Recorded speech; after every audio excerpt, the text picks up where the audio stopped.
Well, good morning, with the exception of those on the East Coast. Good morning. Yeah, I'm here. Got on my fall colors and favorite color orange. We're here. You didn't think I'd stay away completely, did you? So we are here. Um, excuse me. We are ready to have a conversation. Let's chat. Let's chat. Let's chat. We're sending out that notification. We'll give it a couple of minutes, a minute. Then we'll get cracking here. Obviously, not going to stay here long. As we know, this is the day after Thanksgiving, and so people are recovering from overeating. But for those who are present and accounted for, we will speak. And of course, this gets saved onto the channel, so we're not going to delay too long. We'll get right into it here in a moment. And if I got one, let's chat. The whole idea is not to try to have 200, 300, 400 people. The idea is to chat about some things and point some things out that we hope will be of a benefit to you. Share this out. Should be interesting. Should be entertaining to some extent. As well. If you didn't see the last broadcast we did last Thursday, which is when we normally do this at 9, please avail yourselves. We also are now uploading these to our YouTube channel, ministry channel. For those, I got quite a few people who are not on Facebook, ironically. So we are uploading them on the YouTube channel for those who prefer not to watch here. So that said, it's 11 o'clock. This is not our scheduled time, but I didn't want to let the week pass. And my son's not here at the moment, so I can talk a little bit more candidly than I was able to do last week. I usually have him on Thursday, but so we'll be able to talk a little bit. And I'm saying that, please feel free to respond as you feel comfortable with doing so. Now, of course, cussing and doing all that other stuff doesn't make any sense. We're having an intellectual conversation to some extent. So going all off and I wouldn't necessarily recommend you get too personal either. If you want to say something, you need to get something off your chest, message me. Let's talk there. Now, I'm saying that in the beginning, so I got to remember to say that later on. Sometimes people will feel compelled to want to say something personal, which is fine if you're comfortable with people being able to see it and comment. If you are, that's cool. That said, let's get into this. And I've given obviously I give thought to these things before I get on here. But I've given some thought to this, and if you've watched any broadcasts I've done, I'm not afraid to say what I want to say. It's not that, but I am conscientious. I was raised to be conscientious. I'm going to be conscientious. I don't care if we live in a world where you say whatever you want to say. No, I'm conscientious. And so I want to be conscientious in what I say and be effective and say things that are going to be beneficial. Now, for those who are new, and I'm a pastor and all that, this is not what this is for. I'm not here to preach scripture, even though I may mention something. That's not why I'm here. So if you want to critique me and say, Pastor Gabe, you're supposed to say scripture, you clearly haven't read your Bible. I don't mean any disrespect, but if you come in at pastors about, you got to talk about the Bible, you haven't read your Bible and realize 90+% of it has nothing to do with the location we call church. Nothing. So you might want to read your scriptures a little bit before you come as somebody like myself and others who do this and want to talk about the subjects as if the subjects are everything we're supposed to talk about is only, quote, Bible. And in fact, I do, even on Thursdays, but I won't get into that now. So let's dive in. Again, Gabe, what's the point of these things typically on Thursday? But I'm doing this today since Thursday was Thanksgiving. And I know everyone, I should say everyone, but I hope everyone enjoyed their time of celebrating. I won't say much else about that. Is to get you thinking. That's the key. That's the key, to get you thinking. And so we did this broadcast last week, which I'm calling this part two on men and women. And we kind of kept it very general. We talked about community. We didn't dive in to any specifics, but I want to do some specifics today. I want to do some specifics. And I think we need to. I mention from time to time on Facebook and social media in general. I'm on other sites, and I mention about being single.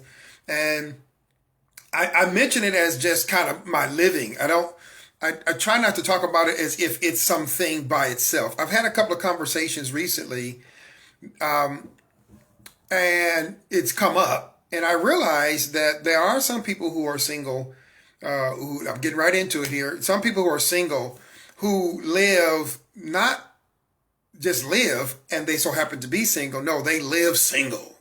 They're very intentional. They go out of their way to remind themselves and to convey to others that I am single. Whether they like being single or not, they put a lot of effort and energy into making sure the world knows they're single. Now, let me tell you why I understand. I may not do it, but I understand it. It's because having been married most of my adult life, this is the longest period I've ever been single. The world really, I could say the world, but I'll just say the United States really evolves around those who are in marriages. And that might be lessening to some degree, maybe the last 10 years, to those who are in long-term committed relationships. But it's really about those who are ultimately married. Best insurance rates, and we can go on taxes, tax breaks, on and on and on and on and on. But truth be told, even kind of generally speaking socially, we'll talk about that today, if you're in one of those relationships, it tends to go a little bit better for you, societally speaking, unless you have a certain level of wealth and status as a single person to, if you will, overcome some of that. And this is just my conversations, my conscientious observations, that if you have a certain level of economic independence, then being single will kind of be put to the back burner because you may be in a position as a singer, athlete, politician, or in some high profile job, or you may be military, retired, veterans. So there's something else to focus on. Maybe you have some outstanding past education, doctor, this, that, and the other. So people will focus more on that. Maybe you're single with children and you spend a lot of time with children and grandchildren. So people can focus on those things and not really pay attention to you being single. But for most of us, that's not the case. For most of us who are single, we don't have some major outlining thing. Now, I am a pastor and in ministry, so people can focus in on that and not so much pay attention to me specifically being single. But the average run-of-the-mill everyday person, which I consider myself to be, and who is single, so here's the first thing I want you to get for those who are in a relationship, one of these long-term exclusive relationships, particularly marriage, that you may not really realize, or it's been a while since you thought about it, is for those of us who are single, and I've been single 5.5 years as of Monday, you don't realize that for single individuals, our relational status gets focused on. Let me prove it to you. Ready? Here it goes. We just had Thanksgiving.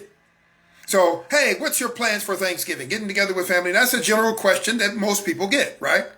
If you're married and you say, oh, I'm just going to stay at home, but you're married, most people go, oh, okay. Nobody thinks twice about it. If you're single and you articulate that you're going to stay home, oh, I mean, don't feel bad. You can come hang out with us. Oh, we're going to have some fun today. Let me do it again, because I know some of you missed it. Let me do it again. So for the married person or a single mother or father with children, that might be a little different for them. But basically, if you're single and a holiday comes, hey, so what's your plans? Everybody kind of asks the question, hey, man, what you plan on doing? Hey, man, what you doing? What you doing, girl? Oh, you know what? If you're married, oh, we're just going to just hang out with the family. Cool. Oh, you and your husband going to do something? That's fun. You and your wife going to do something? That's fabulous. Oh, we just going to hang out and watch Lifetime TV. Oh, cool. That's so precious. But if you're single and they say, what's your plans? Oh, I'm just being home. Oh, you are? Oh, especially something like Thanksgiving where, cooking. And it's not just cooking, let's be real, it's cooking. Oh, you're going to cook? Because now, well, Thanksgiving, turkeys and hams and all of that, like that's literally the only thing people eat during this time of year and on that particular day. So that single person gets looked, oh. I mean, you're more than welcome to come to my place. I mean, join my family because, for the holidays, you should be around family. Now, I know those of you who are in those situations don't mean any disrespect. I know that's not why you're doing it, but I think it's subconscious. I don't even think most of the people are thinking about it. So I don't tell people. Now I'm gonna talk about it now. I got invitations from this one and that one. I chose to stay home because I'm a grown man and I can choose to stay home. But good. I mean, you're more than welcome to come over. Good. So I don't even waste my energy in trying to go into an explanation. That's one of the things. I want to help married people and those in these long-term exclusive relationships understand something about those of us who are single. And I'm not going to try to speak for every single person, but I get the feeling I'm going to get pretty close. So a lot of times we who are single, we feel some kind of way because on these special days, holidays, let's not even talk about Valentine's Day, which is not a holiday in my opinion. But anyway, Valentine's Day. So, hey, what are you doing? Nothing. I'm doing what I do every day. What are you doing? I'm doing what I do every night. I'm going home and Valentine's Day fall on a weekend. So, you got any plans? Yeah, I'm sitting and watch my TV. Oh, yeah, I just feel so bad, people, everybody needs love. You assume I'm devoid of love because I'm single? Let me say some tough stuff right here. The reality of it is holidays and things of this nature will oftentimes be tougher for people who are single who have not resolved that being single is just a relational status issue. It's a relational status issue. It's not somehow you're less than a person issue. Somehow you lack the moral character and ability to be able to relate to people. So when somebody asks you, what are you doing? You gotta put together an elaborate plan to explain why you may be opting to be by yourself. And the fact is, even if you go to a gathering, you're not there for 24 hours. Well, of course not, Gabe. That would be ridiculous. You're not there for 10 hours. Well, of course not, Gabe. See where I'm going with this? If I would have accepted any invitations, I probably would have gone for an hour or two at the best, at the most. And I would have come home and I would have spent the other 22 hours by myself.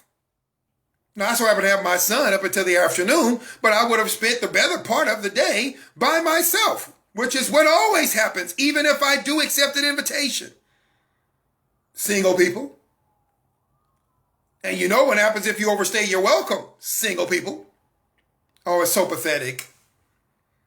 We're so scared of being classified as pathetic or somehow not capable of having social interactions without help. I mean, what the world is that about? Anyway, like we need assistance, like we need some kind of help to be able to socialize. I don't need nobody's help to socialize. I socialize if I want to. I don't socialize if I don't want to. And that's actually true with married people. I used to be married. That's actually true for them as well. And do you think that if a married couple stayed home on Thanksgiving, they were just in each other's face for 24 hours? Come on, married people, speak up. You know y'all wasn't just, it's a holiday, so we have to be in each other's face now.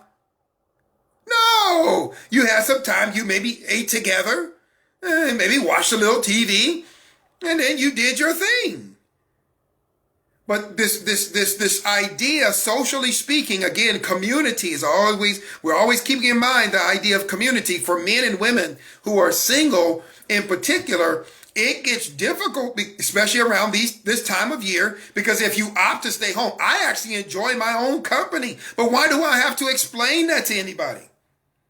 I could sit down honestly and watch a movie and laugh till my stomach hurts and shed a couple of tears and be all knee deep and serious and critique what I'm watching. And I don't go, oh, I wish I could have enjoyed that movie with somebody. It probably would have been more enjoyable. Like I don't have my own sense of myself. Now, I know that's a little tough. I'm using me to kind of say something to my fellow single men and women. Enjoy your own company. Let me just be point blank. Learn how to enjoy your own company. Read some books you want to read. Don't read books because you want to be able to say you read a book. Read a book because you want to read it. Read an article because you want to read it. I enjoy comedy. I watch comedy. Sometimes right here on Facebook, you think, hey, Gabe's on Facebook. I'm watching some comedy on the video channel. I like documentaries from time to time. I enjoy my own company. I'll go walking in the park and don't have my son. And I don't need to invite anybody to go with me. I enjoy my own company. I don't feel lonely all the time. Because to me, for those of us who are single, if you wallowing in the self-pity of loneliness, that ain't nobody's fault but yours. What are you doing? Do you have any hobbies? You know, the stuff they used to ask you a long time ago. So do you have any hobbies? No, I just go home and I sit there and I stare at the TV. I sure wish I had somebody to share this time with. I wouldn't want to sit around with you so I can hear, yeah, you know, it's so lonely. Gabe, you just don't understand. I've been single 5.5 years. Don't tell me what I don't understand. And I don't have my son all the time. And I'm not always on the phone. And I'm not always trying to go talk to somebody. I enjoy my own company. That helps me to be healthy. And hopefully, if you hear what I'm saying, you will realize, don't go into 2021 just off to yourself. And then when you finally get around other people, we coming to it now. When you get around other people, all they get to hear about is how lonely I am. And they keep thinking all single people are pathetic. I'm not pathetic. I'm not. Never have been. Never will be. Now, did I go through a time period when I became, I had to work it out and figure it out. I socialize on purpose, but I also spend time by myself on purpose. For example, I've been watching disaster movies here lately. So obviously I've seen them. But, you know, I love the cinematography and blah, blah, blah, blah, blah. I use the word cinematography. I'm actually considering taking some cooking lessons. Why? So I can get better at cooking. Do I have to wait till I'm in a relationship again to take some cooking lessons? Or can I just take cooking lessons? Can I just take lessons? I'm not sitting around waiting for some magical woman to come in and make my life full. No, I want to live. I want to enjoy myself. I want my son, who is going to be single, hopefully for a minute, and maybe go to college and get his college education and work towards a good job, who will hopefully, you know, spend some time and get to know himself. And hopefully even now he's learning who he is. And as he grows and gets older as a single individual, obviously he's only 11, he will get comfortable in his own skin. We need to teach our children and our grandchildren how to be comfortable individuals. So when they come of age, they don't feel the need to try to immediately get into a relationship. In 5 seconds, you're 18. I'm married. I got 10 kids. God dog, man. Did you get to know yourself? And unfortunately, I made those kind of choices, and I regret them to this day. I don't live in the past, but I still have regrets over it. Why? Because now at 46, almost 47, I'm realizing that if you really want to get into, I'm turning a corner. You ready? If you really want to get into a long-term relationship, don't just say, I'm ready to be married. I'm ready to be married. I'm ready to be married. I'm tired of being alone. I'm so tired of being alone. Tired of being alone. Okay, do you go anywhere? Do you do anything? No. I just sit. I don't have nobody to go with. Oh my goodness. I don't have nobody to go with me. Nobody want to hang around with me. I guess I'm just undesirable. Yeah, I'll say it. You are. You are. You don't even like yourself. Yes, I do. No, you don't. If you liked yourself, wouldn't you engage yourself? Wouldn't you want to involve yourself in activities that allow people to get to know how wonderful and magnificent you are without it having to be that's going to be your future husband or wife? Hey, I'm talking just as much to men as I'm talking to women. Fellas, come on, man. We got to do better. And it can't always be about, oh, she cute, this, that, and the other. No, man, we need to socialize so that women can interact with us in a healthy way. Healthy conversations, which we talked about last week. Healthy conversations where women can bounce things off of us as women, as single women in particular, and say, well, what about this, man? Let me ask you about this. You know, this last relationship I was in, I was talking to this guy, this. What do you think? Well, this is my feeling and my opinion, and we can learn from them. They can learn from us. That's a healthy interaction that doesn't have anything attached to it. My son ain't here. Let me talk plain. Doesn't have to have sex attached to it. That doesn't have to have the implications of a future relationship attached to it. You're just having conversations. You're just having interactions. Now, I know that churches will have singles groups and all of that. I get that. I'm not talking about that. Okay, cool. Get involved. Do your thing. I'm just talking about as an individual who so happens to be single. Let me do it again. An individual who so happens to be single, intentionally valuing themselves to the point where they think they have some interesting things to offer. For example, me sitting in front of a camera talking to you. And I'm not sitting here talking to you on the basis of I'm in a relationship. No, I'm sitting here talking to you because I think I may have something to say that might actually benefit you. That's why I'm doing it. That's why I'm sitting here. Not because of my relational status. I don't have to be in a relationship to think I may have something interesting to talk about and come here and talk to you about it. Why do I got to be in a relationship to be able to do that? And I don't have to just direct all my conversation to men or to women. I can interact and talk and laugh and joke because there's all kinds of things going on in the world and we can engage about those things. Right? Great conversation. And I say conversation, I mean text, message, talk on the phone, video chat. I don't know what you do. Go to the park, walk around, and go sit at a park bench if the weather is good, and sit and talk. That's going to get a little bit nasty around here. But we have some great looking days. Go out there and chat. Sometimes I'll go to the park, put on my Bluetooth, and I'll be talking to somebody on the phone while I'm walking. Getting a little exercise in, enjoying the beautiful day, and having great conversation. You can't beat that. That's a full day. That's at least an hour or two of having some great, I did it 2 or 3 times. Took my son to the park. He was off for vacation. Man, we had a good time. He played. I had some great conversation, intense and involved. It was awesome. It is listen to me, it's an intentional decision on your part. It is a willingness to value. See, we want to talk about self-value and self-love, and so that means pedicures and manicures and buying things and going on trips. How about you valuing yourself enough to have interactions within your community?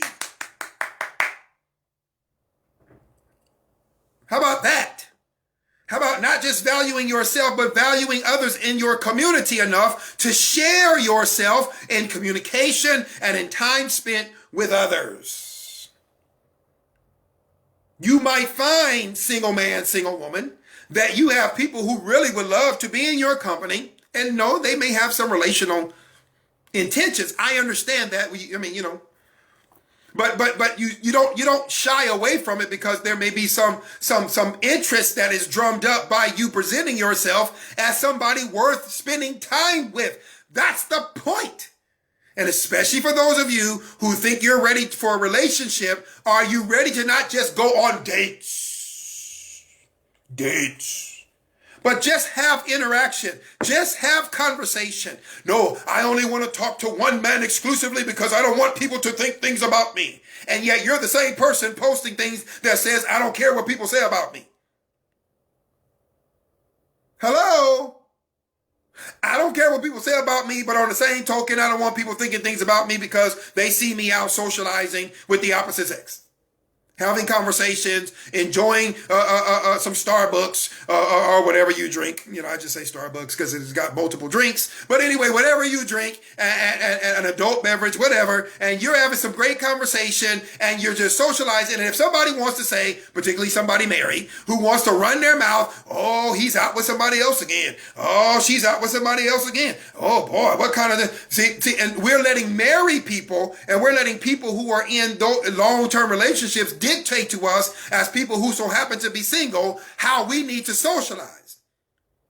We're so worried about them saying something about what they think we're doing behind closed doors because they see us sitting in a restaurant or walking in a park or grabbing a Starbucks. So we think that they're going to say something about us. So we're scared to interact as individuals who are single with the opposite sex, because we're scared of what they're going to think about what we might be doing in our house behind our closed doors, as if it's any of their business anyway. So now the only kind of socializing you want to do has to be strictly onto a relationship. But I'm going to be just honest with you. You're not even prepared to get into a relationship. Gabe, did you say that out loud? Yes. Let me say it again. It made me feel good. You're not ready to be in a relationship with somebody like me because you're not prepared to just have a conversation without the implication that it's going to turn into your husband or your wife. As if once you get married, you cease from living and breathing and thinking and interacting. Speaking of which, segue. Let me say something to my married brothers and sisters. Let me say something to you. Why are you looking to do a lot of socializing with people who are single? I know you work with them. I know you work with us. But I get a little concerned for you when you use things like, well, I've always been friends. We've been friends for a long time. And just because they're single, it's okay. I would be a little concerned. And I am saying this, and I don't have a jealous bone in my body. But I think you ought to be a bit more conscientious for those of you who are married or in long-term relationships, when you are looking to outside of maybe family, to intentionally engage single men and women in a social context. Think about what I'm saying. Now, if you're talking about of the same sex, that's one thing. But even then, I'd be wondering, like, after a while, what kind of conversation? Matter of fact, let me say something to y'all that I don't think y'all realize single people say. So let me say this to you. You've been in your relationship so long, you don't realize how we talk. Let me give you some insight. So when you extend that invitation, for example, to come to the holiday dinners and things like that, and we're single because you just feel so bad for us, you do understand that when you extend that invitation to us, in part, one of the things that we're saying, obviously I've already talked about, is I don't have anybody to go with me. Now, I may not say that, but I know people who do. And maybe you pick up on that piece, so you go, oh, no, it's okay if you don't have anybody to come with you. You're okay. You're okay. That's you talking because you haven't been socialized. But let me say, if you've been in a relationship 5 years or more, you are beginning to forget what it's like to be, oh, I was single for a long time, Gabe. You can't tell me I don't know what it's like. Yeah, I was married. But the longer I'm single, the more distance is put there. Talk to people who've been single a long time, who were in a marriage or an exclusive relationship. They'll tell you, It's hard, man, to get back to a relationship. Why? Because I'm just so used to being single. That's exactly what I'm saying. So when you're talking married people, married people, or those who are in long-term relationships, and you're talking to your single friends, you have to understand the social dynamics, the community dynamics of their life. Show some respect for the dynamics of your single friend's life and single family member's life. Show some respect that they have to go about it different. Let me give you just, you might think an insignificant example, right? So you take a lady who's single. Now, I'm not saying that there are necessarily gender roles, but let's just talk plain for a second. There are some things necessarily, like lifting something heavy, that she might need help to do. She doesn't have her husband there. So when she goes about thinking about moving furniture or doing something, she has to use cleverness and some other ways to get it done. I'm not saying she can't get it done. In fact, if she's been single any length of time, she's gotten it done. She's had to get it done. It even affects what kind of furniture she might buy, depending on how heavy it is. She might not get that sleigh bed that is going to be really heavy to move because it's heavy.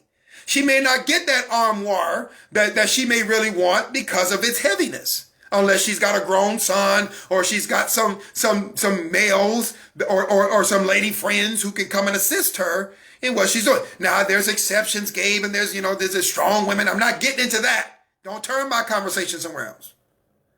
Understand, however, there is a reality that she has to consider. Yes, she has to consider. Same thing for a man. In one respect or another. Obviously, there are exceptions, but for many single men, if he has not been raised in a domestic situation to learn how to do for himself, to take care of certain things. Maybe he was in a marriage, let's say 10, 15 years, and his wife cooked and did these things, and all of a sudden he's single. You can say whatever you want about what he needs to do, what he needs to do. But the fact is, when that marriage ends, if he ain't never washed no clothes and he haven't done these things, he is not prepared to do them. That's the facts. That's the facts. If he is a single father, and again, let's say maybe his wife passes away and he's now a widow, he's grieving, and now he's got to just get it together. He's got to just figure it out. Well, women would. Well, all women? Well, no, Gabe, exactly. So he's got to go into areas that he may have stayed away from. Now, if he's got a sister or a mom or aunties or even maybe female co-workers, now suddenly he's got to maybe trust them in a way, and he's got to socialize and communicate with them certain things. Are you seeing where I'm going? That now there has to be some communication bridges that didn't exist. All I'm saying to those of you who are married, men or women, is to be conscientious of the fact that your life is fundamentally structured or is different in a very real way. Not only is the status different, but you live differently. Hopefully you are living for your spouse and your spouse for you. They don't have that person who is living for them. We don't have that person. I don't have somebody living for me. Who I have a lot of people who care about me, who pray for me. Yes. People who are even willing to do from time to time for me. But I'm not checking with them. They're not checking with me. I don't have to call in to say, hey, honey, I'm going to go hang out with the dudes. And vice versa. That's not happening. That dynamic is huge. You know this, married people. You know this, those in long-term relationships. It is its own thing. It is unique to those who are in relationships. So when you're going to engage your single friends, engage them accordingly. You're going to extend the invitation for them to come hang out with you and your husband or you and your wife because you just want them to get out the house. But even if they accept the invitation, are you thinking about the fact that they're sitting there while you two are sitting together? If you have a lot of public affection, oh, I'm going to go all up in your business. You like public displays of affection, so you lean over and kiss each other, and the reason why they haven't been out of their house in 5 years is because their husband or wife died? Is because that would have been them, and now it's not them any longer? And I know you mean well. You mean well. You do. How about this?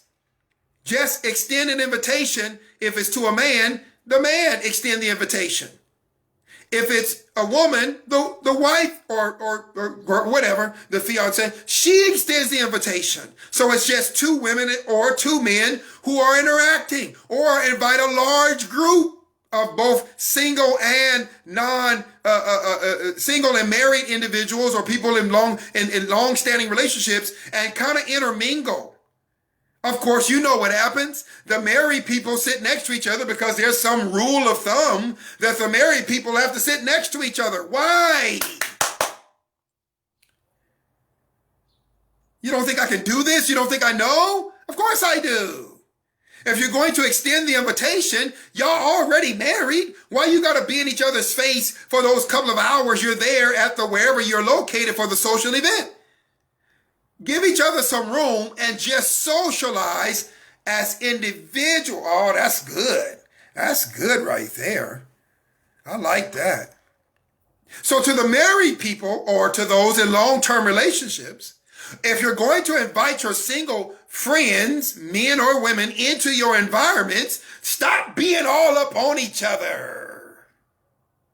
Now, your conversations are going to be relative to your life. So you're going to say things relative to your relationship, but at least have some respect for those who are single and will feel it even though they're not going to say it. I'm saying it for us.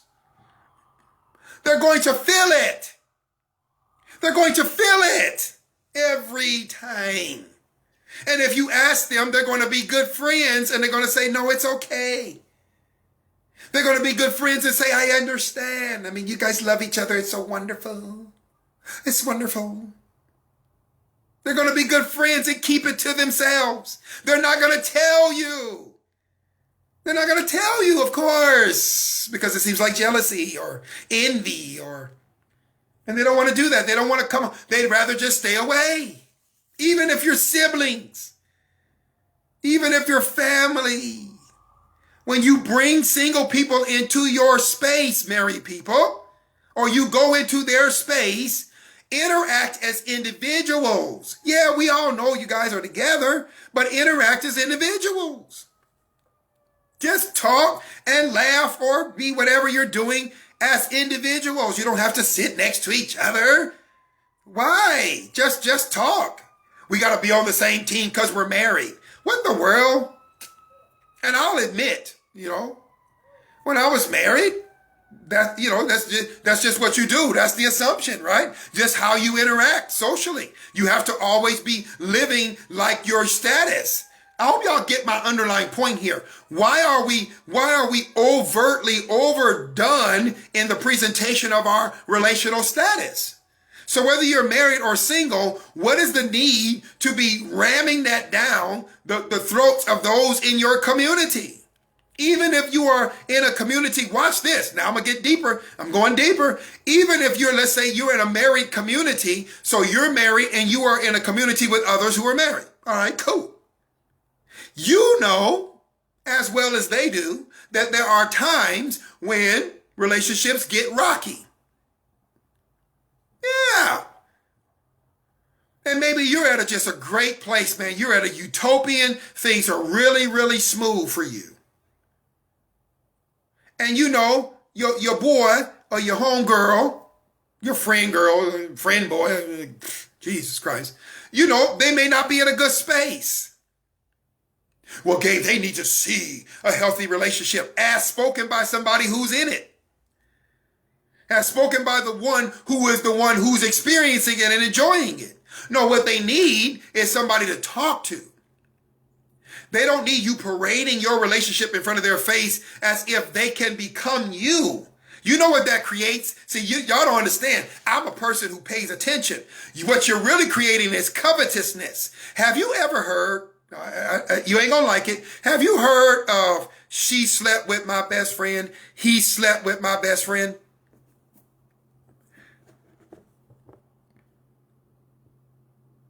You ever heard of that? Have you ever heard of that? And I should have never brought him around. I should have never brought her around. Have you heard of that? It's my fault. Oh, you said it after the fact because you realized, huh? You were parading your man around your friend girl who has struggled to be in a relationship. Oh, ain't no excuses, Gabe. Well, I don't care what you say. It's my page.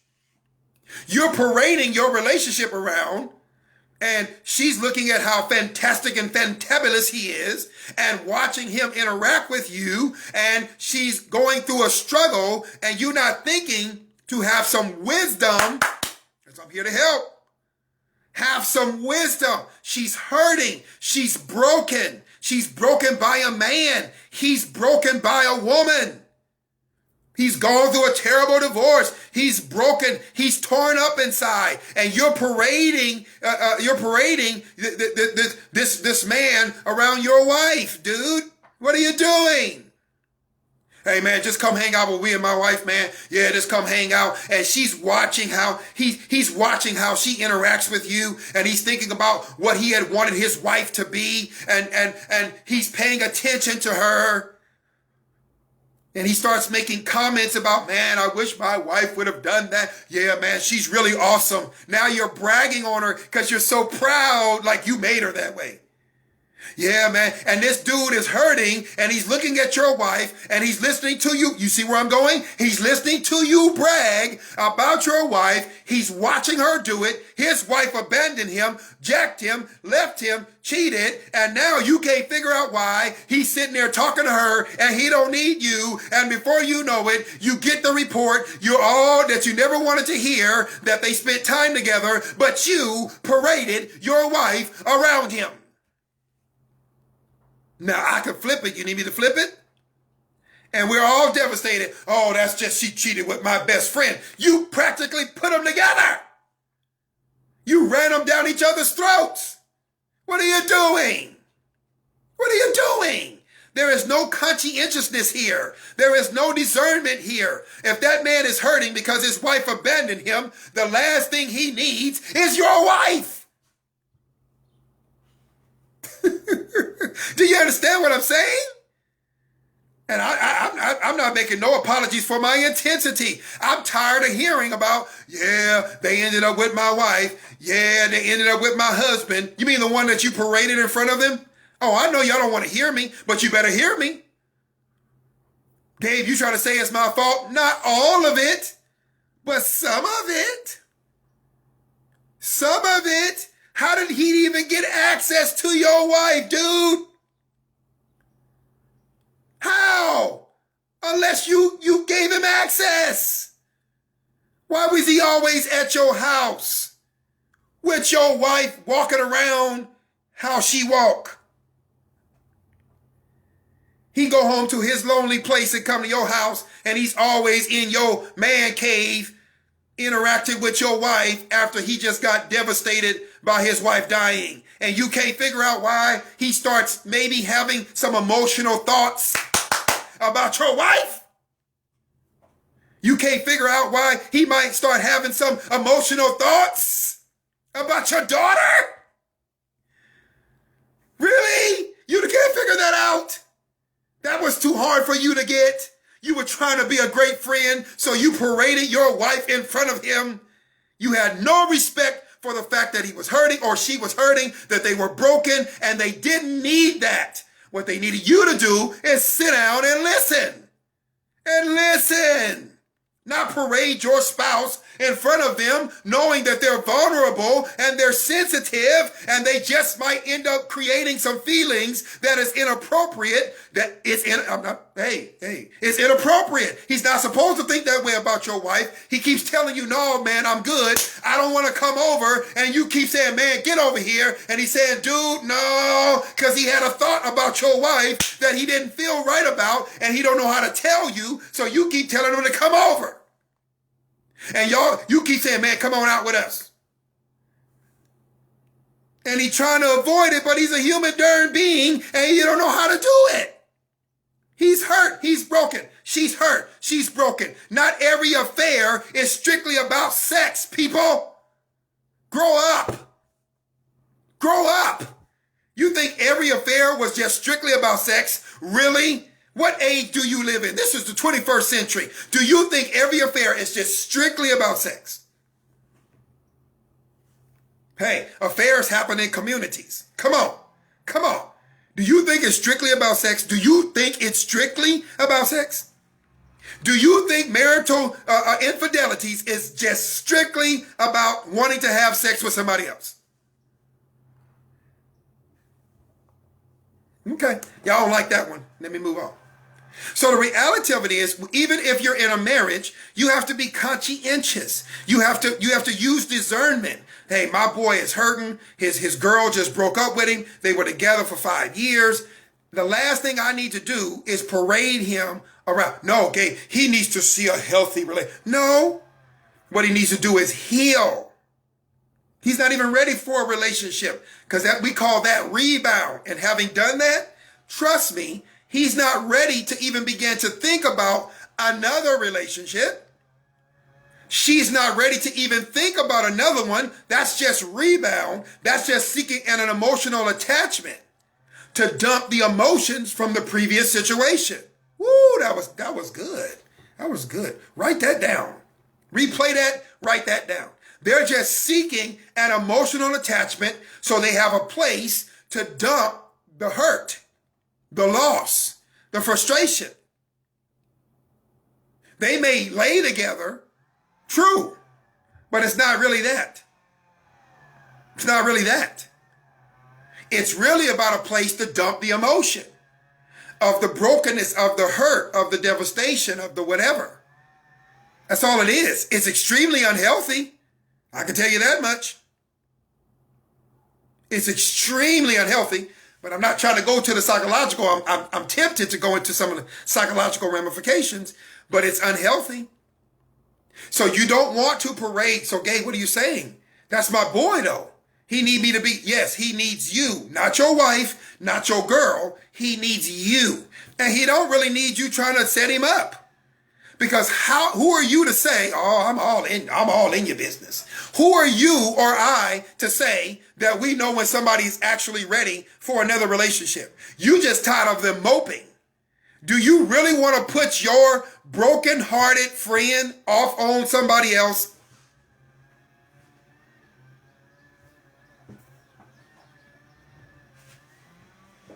Is that what we're doing?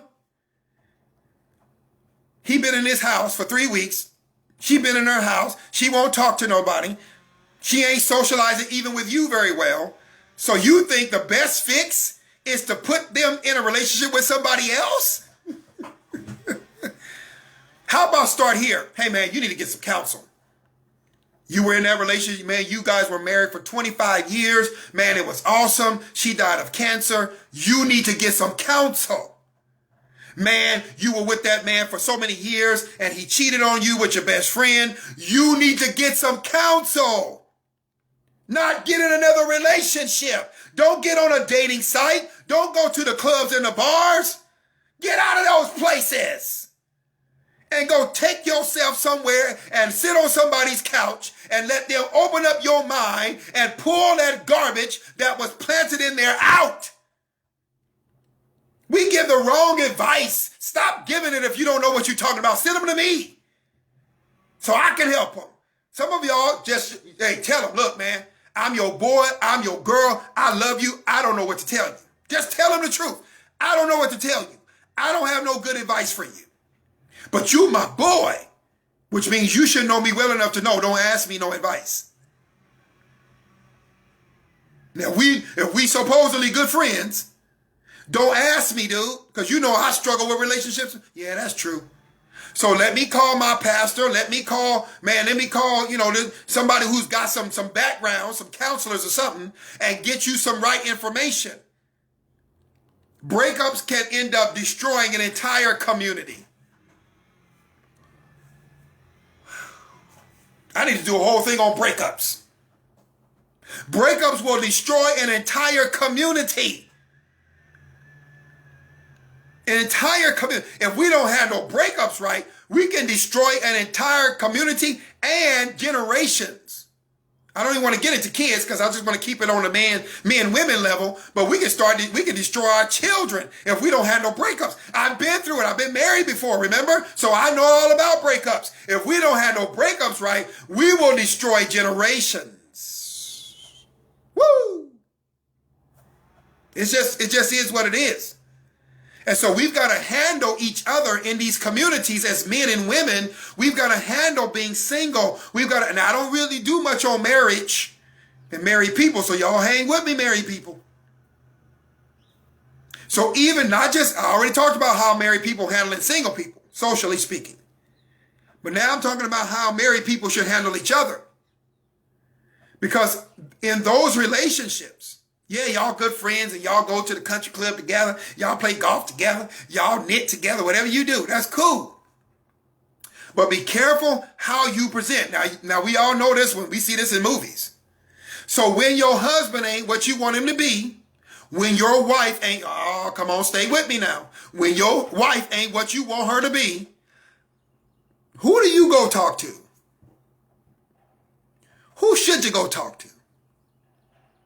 To your best friend who has access to your husband or wife?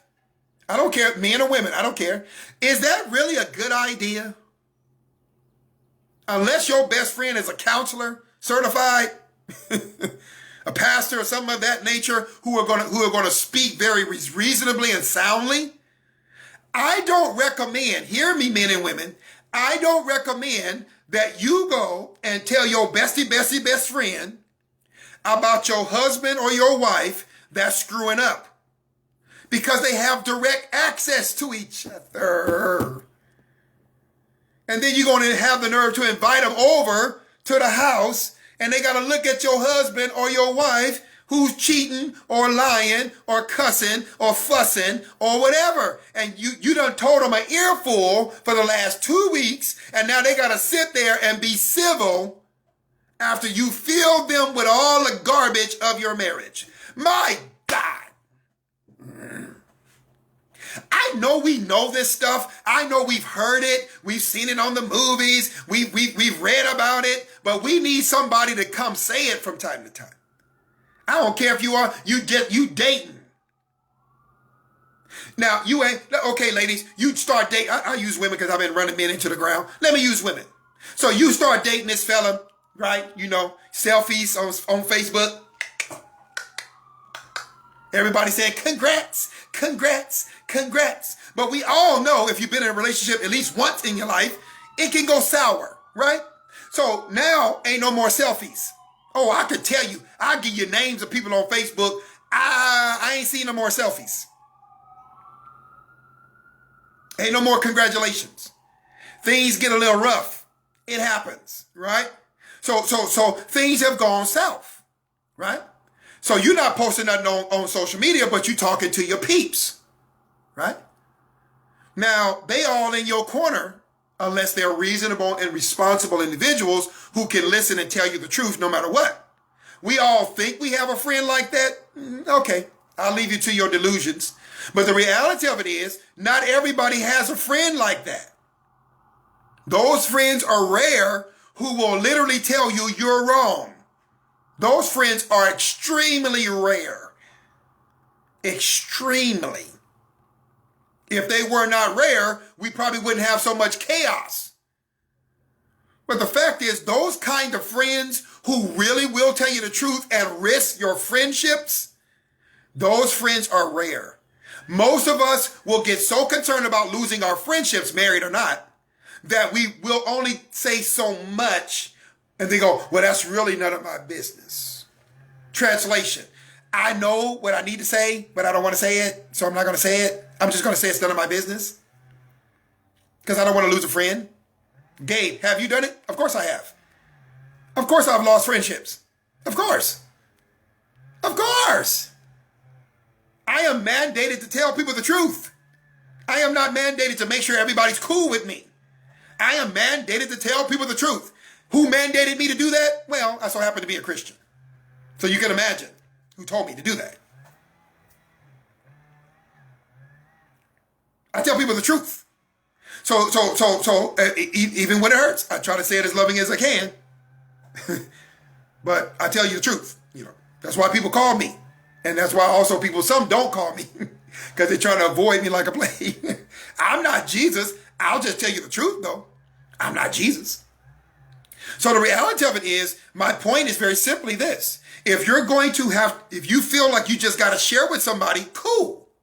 But don't make the first person that you share with the one who has direct access to your mate.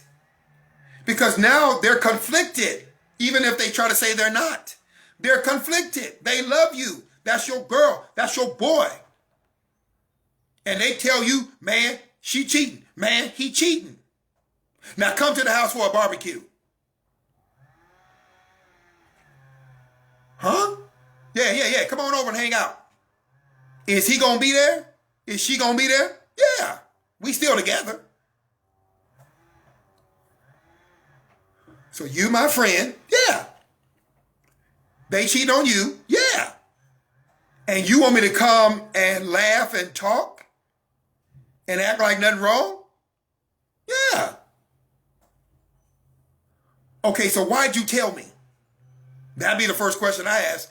Why'd you tell me about the situation that clearly you're not prepared to get out of, but you're asking me to come into it so that I can lie? I mean, play the hypocrite. I mean, act like it's all good, which is all the same thing.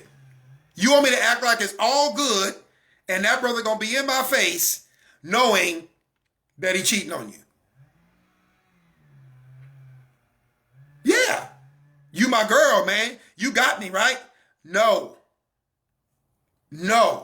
As a matter of fact, I'm disappointed that you would even invite me into that environment. Let me ask you this, girl. What happens if he hits on me? See, y'all don't want to be real in these community relationships between men and women. I'd be the first thing to ask. Okay, because now I understand why he's been staring at me. So what happens if he hit on me? Girl, what you trying to say? You just told me you think he cheating. I'm telling you the dude looked at me sideways. What happens if he hit on me?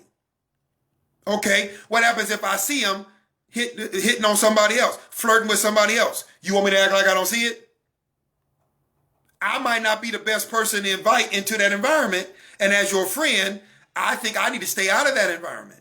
See, that's friendship. That's men and women interacting with. Trust me, I could do this all day. I'm not going to, but I could do this all day. One scenario after another. So my advice for those who would take it or not, feel free to contact me. Gabe, I'm going into a situation. This is what my friend has said to me. I'm single. They're single. I'm married. They're married, not married, whatever the structure. I don't quite know what I should do. Let's talk.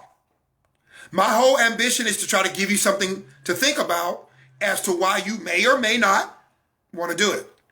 We need this. We need this. We need these kind of interactions. We need these kind of conversations.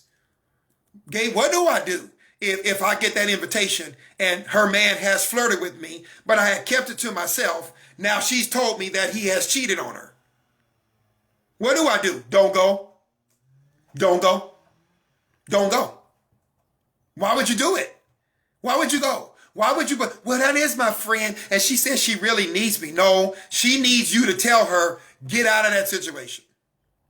And if you physically can't get out of that situation, then we need to make some other arrangements. Like this one. Ready? We need to have a talk with him. If you're not strong enough to do it by yourself, I am your friend. Let's go to him and let's have this talk. Dude, your wife has something to tell you. What's that, babe? I found out you're cheating. That's better than going into a social situation where you got to sit there and you want to jump across the table and put your hands on him. That makes more sense. to actually, no, we need to get this on the table, and whatever happens after that happens, and I'm your friend, I'm with you, I got you, I'll be there. As opposed to, let's keep going into social situations, unless there's an immediate thing that just came up and she just found out, that's different, or he just found out, that's different. But if this is a situation 2 weeks, 4 weeks, a week and a half away, hey, no, we need to do something different. Yeah, but then my parents are going to find out. Then my kids are going to find out. Yeah. The truth has got to come out at some point, and we need to have it under control. We need to control how the truth comes out, and not just you just blow up because you turn the corner and you see him flirting with somebody else that you know, and you just flip out and you run out the room crying, and you want me to not cuss him out, and then I'm trying to get out the room with not cussing him out and come get you, and I'm mad and I want to knock him out or her, whatever the case may be. No, we need to handle this different. That's what we do as friends. That's what we do. We handle it in the way that is beneficial to our friend, as well as to as many as we can't help everybody, but as many as we can. That's what we do. Now, there's 10,000 more scenarios running around in my head. I won't do it. I promise you I won't do it. I won't do it. I did want to say this, though, and I'm going to go over my time a little bit. I want to talk to those who work together, men and women.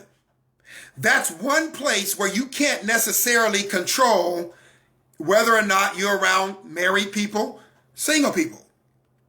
Having worked in a school many years, even to the point of being a teacher, most of the people I worked with, married or single, were women.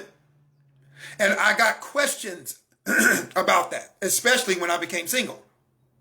Okay, even by my teacher's assistant in Texas, bless his heart, Mr. Nixon. So, hey man, yeah man, you single? Yeah man. And he was trying to like hurry up and get me married. You know, there's a lot of single teachers. Oh, okay, cool. Yeah, there's a lot of single teachers, man. Yeah, okay. Yeah, there's a lot of single teachers. Okay. And after about 4 or 5 times, I was like, oh, I was like, dude, I'm good. No, thank you. I'm here to teach. Period. Oh, okay. You're not trying to get into a relationship? No. See why as single people, we have to have confidence in what our life is? I got to do a whole thing on that. But anyway, I appreciate what he was trying to do. He didn't really know me. We hadn't even been working together that long, bless his heart. So he was overstepping his bounds. I appreciate him. He's a nice guy, but he was going too far. And I helped him out. Dude, no, I'm good. Oh, okay. He never brought it up again. He understood. You're going too far. Sometimes we got to help people. We got to help them understand. I don't mean a long explanation. I mean something quick to the point. Look, thank you, but no thank you. Yeah, I'm good. Thank you, though. Thank you. Oh, love you. Love you, too. Love you, too. Yes. But no. Don't try to matchmake. Don't try to hook me up with your cousin Vinny. Don't try to. No, I'm good. Don't invite me to the wedding of people I don't know because you think I'm going to run into somebody single. No, I'm good. I'm not going to the club. I'm not going to the bar. I'm not going to the casino. I'm not going to trying to hook up with somebody. I'm not going to your church event. Unless I'm in that space, I'm not going. Thank you, though. Appreciate you. Cool. We got to be able to speak up. But I want to talk about the workspace.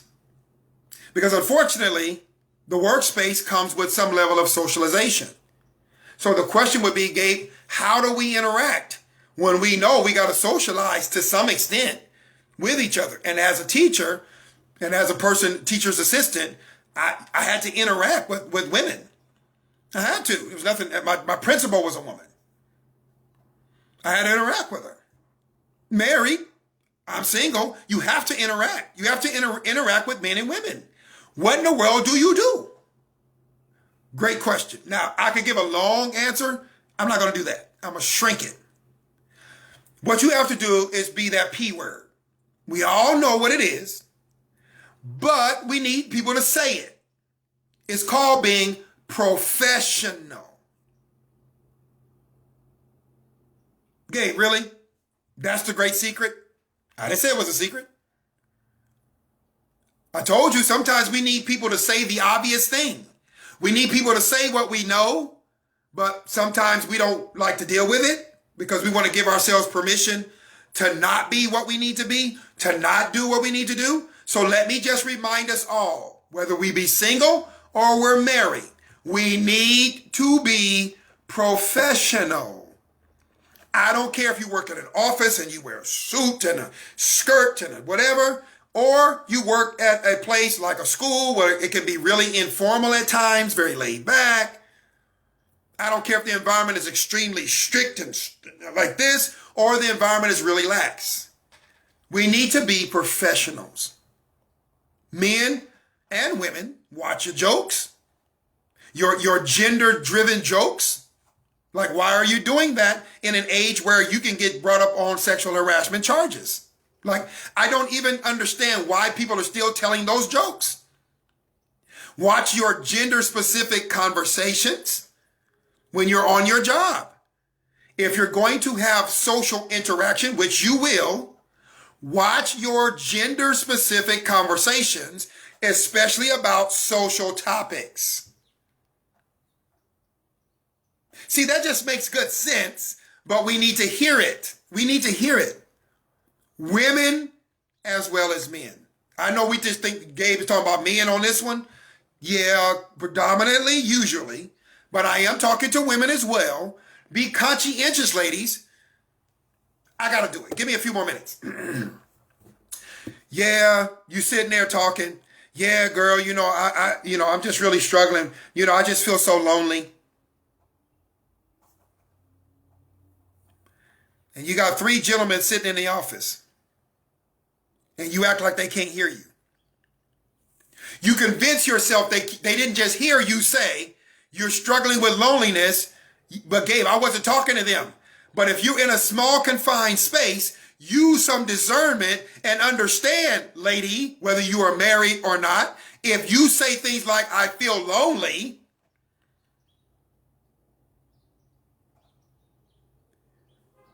you don't know who may be attracted to you. You don't know. Or may not be attracted to you, but see you as an easy mark. Ouch. Ouch. I'm not trying to be rude. I just want you to think for a minute, ladies.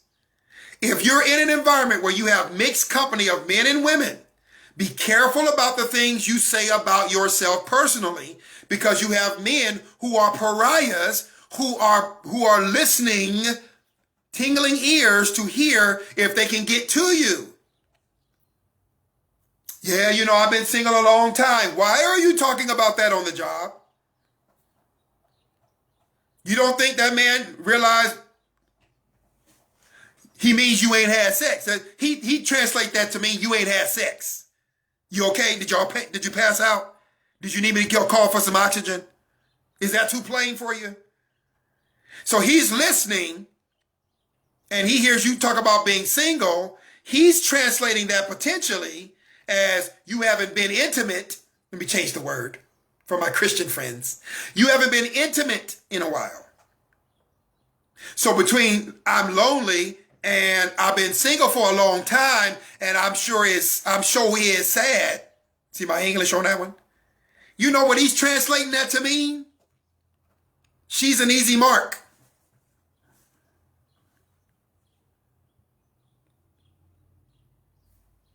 You're at work. Why are you doing that? I'm just saying. Men, man, she broke my heart, man. Or even talking to your female co-workers. Yeah, man, she left. And this. Women just, hey, watch yourself. Bruh, watch yourself. Be careful with the women just this. Because you about to say something disrespectful. I almost guarantee if you finish that statement, you gonna put yourself in a bad space, bro. Because women, don't finish that.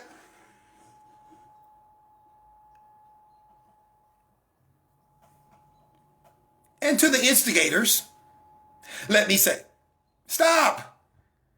If you supposedly really care, say, hey, let's talk after. Yeah. We got mixed company here, girl. Let's talk about that later. Yeah, I'm just no. I love you, girl. I love you. Let's talk later. Hey, bro. Hey, hold on, man. Hey, I feel you, man. I've been through a breakup too, but hold on. Let's talk about that later. And for the record, not all women are what you're saying. For the record. Yeah, but you've been through a breakup too. Dude, listen. Because you're saying my mom is like that. You're saying my sister's like that. You're saying my daughter's like that. Brothers, remember my last one. We got to speak up and fix some of this stuff.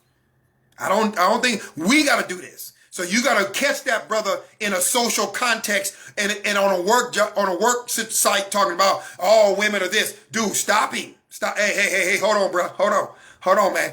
That's not true. And you know it. You just heard it. Let's talk after. Catch me after work. Just hit some Starbucks or adult beverage, whatever you do. And let's chat about it, dude. Here's my number. Call me after. And we don't have mixed company. And if you know that brother's hurting now we go from the work spot to the home. You don't invite him to your house and you got your wife there. And you got your daughter there. You don't do it because you know he's not in a good space with women. She's not in a good space with men. So you don't do it. You control your environment. You think about the men and women dynamic. So in the work environment, please be professionals. I don't care what the job description is. If you are among men and women, yes, there's some socializing. Yes, you're right. There is. You're right. But we keep it to a professional level. We've got to. We have got to be mindful that this is a professional environment, and we got to be careful of the conversations that we either invite by our listening ear or we even incite by our comments. Some of us may be the type that when we just not feeling well and somebody asks us how we doing, we just gonna say. Even, I mean, I don't want to go too deep, but even when it comes to some of your medical issues, men and women, be careful with that. Be careful. Gay, really? Yes. If your body is hurting, ladies, you're calling attention to your body. Oh man, my body, And you're saying it in mixed company, you don't realize what you're doing. You're calling for those men to give thoughts about your body. Well, they need to keep their mind on the job. You're not. You're not. By having the conversation. I know this is so plain and so practical, we're going to dismiss it. I'm not stupid. I know. We're going to dismiss it. We're going to act like I'm not even saying it. You're going to turn this video off, no matter when you're watching it, live or watching it back. You're going to hear what I'm saying. It's going to make perfect sense in here. But by the time you turn it around through your emotions and your experiences, you're going to be like, nope. I don't care what happened. He shouldn't have never came at me that way, X, Y, Z. And therefore, I'm going to keep talking about what I want to talk about because I'm the CEO and the boss anyway. And after a lawsuit, and after a sexual harassment charge, and after you get terminated, and after somebody says something to you inappropriately and now sets you back and makes you mad, I pray that you will remember this talk. I pray it will come back to you. Gabe said this. Gabe, married or not, this ain't on the work spot, on the work site. Be professional. Dress professional. Be professional, please. Let's minimize some of this. Now, some men and women just do their thing. They're not listening to me talk. They're probably, even if they did, they would have turned me off already. But I'm talking to those of you who can hear me. And I don't mean just hear me here. I mean, hear me and hear. Hear me. Be professional. And if you know you haven't been, just fix it. If you know you've given yourself permission to say flirtative things because you're single, so you think, here we go again, your single life affords you some right to just be no holds barred and say all kind of nasty jokes and or inappropriate jokes and talk about your this and your that. And men and women, I'm not picking a gender. So you talking about how big this is, fellas, or you talking about how big these are, ladies, and you fill in the blanks. You don't need, y'all old enough to know what I'm talking about. So you talking about, ooh, my this, and you know you want a this, and you don't realize you're creating mental images. You're just hoping that they know when to stop. But you're the one talking, or you're the one laughing. Girl, you crazy, girl. Boy, you crazy, man. No, what you should do is pull them aside. Dude, don't joke like that, man. You're going to lose your job. You're going to lose your job. The same people who are laughing with you will go and tell on you if you offend them. Yeah, but they was laughing. It's your word against theirs. And in this day and age, you don't want that. You don't want that. They'll just fire you. They'll just fire you. They'll just get rid of you. Well, they can't get rid of you. Yeah, they can. They just train somebody else and replace you. You need your money. Don't mess with your money. Don't mess with your status. Don't mess with your standing because you just got one more little joke you want to get in. And I haven't even touched social media at all. Notice that? I stayed away from it. That's a whole nother conversation. All right. I went over time. I appreciate your listening ear. I hope this helps. I got a little bit more specific. I made a lot of points. Go back through it. Dissect it. Take some notes. Share this out. Please share this out. Get it before as many people as possible. Tag them in it. They may not like that, but tag them. Get this in front. Dialogue about it. Chat about it. Some point you didn't like, you didn't agree with, message me. Let's talk about it. Something you did like, message me. You know, not always have to be bad. Message me as well. Let's talk. I want to help you as best I can. I'm not a life coach. I don't take none of those titles. None of that. But if you think I can help you, then shoot me a message and let's go back and forth a little bit. And I might be able to say something specific for your situation. That'll help. All right. Have a good rest of your holiday week. And we'll be back next Thursday at 9. Till then, have a good one.